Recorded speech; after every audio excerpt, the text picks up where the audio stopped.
వేములవాడ దేవాలయంలో కోడెల మరణం తెలంగాణ రాష్ట్రానికి అరిష్టమంటూ మాజీ మంత్రి హరీష్ రావు పేర్కొన్నారు.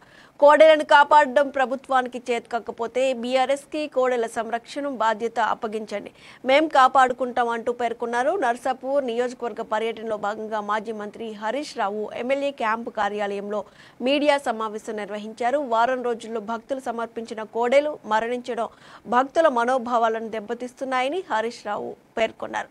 రోజు కోడెలు చనిపోతున్నా కూడా ప్రభుత్వానికి చీమ కుట్టినట్లయినా లేకపోగా కనీస స్పందన కూడా లేదంటూ ఫైరయ్యారు. ఇక దక్షిణ కాశీగా ప్రసిద్ధి చెందిన వేములవాడ దేవస్థాన పరిస్థితి ఇలా ఉంటే ఎలా అంటూ ప్రశ్నించారు.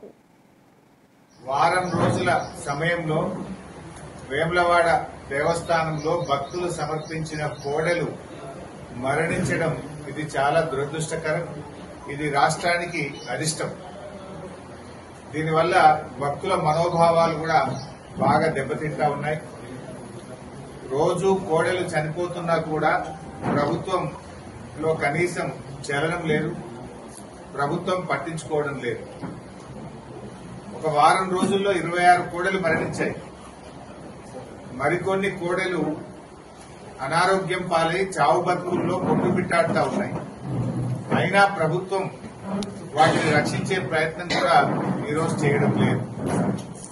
రేవంత్ రెడ్డి గారు ఇప్పటికే దేవుడి మీద ఒట్టు పెట్టి 15 ఆగస్టు కల్లా రుణమాఫీ చేస్తానని చెప్పి మాట తప్పడం వల్ల ఇవాళ తెలంగాణకు శాపంగా మారింది.